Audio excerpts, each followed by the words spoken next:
ఆంధ్రాకి బడా బడా కంపెనీలు తీసుకొచ్చేందుకు ఒకవైపున లోకేష్ ప్రయత్నాలు సాగిస్తున్నటువంటి వేళ కర్ణాటక వాళ్ళు అలాంటి ప్రయత్నాలు చెయ్యకుండానే అక్కడికి వస్తూ ఉండటం అన్నటువంటిదే స్పెషల్.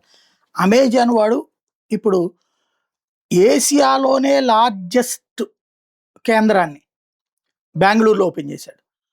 1.1 మిలియన్ చదరపు అడుగులు, 7,000 మంది ఉద్యోగులతో వేసుకొచ్చాడు.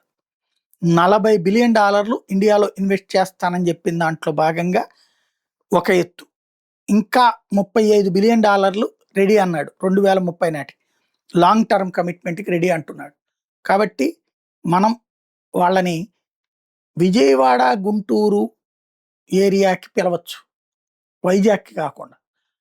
లేదా వైజాగ్ అయితే అటు ఒరిస్సా వైజాగ్ వరకు పనికొస్తా. అదే విజయవాడ గుంటూరు దగ్గర అయితే అమరావతి ప్రాంతం అయితే అటు ఛత్తీస్గఢ్, ఇటు ఒరిస్సా, ఇటు తమిళనాడు అన్ని ప్రాంతాలకు పంపించవచ్చు. సరే కర్ణాటక నుంచి ఉన్నారు కాబట్టి అటు నుంచి అటు తమిళనాడుకి పంపించుకుంటారు. ఇటు ఛత్తీస్గఢ్కి కానీ తెలంగాణకు కానీ ఒరిస్సాకి కానీ పంపించచ్చు. జంక్షన్ పాయింట్ అది.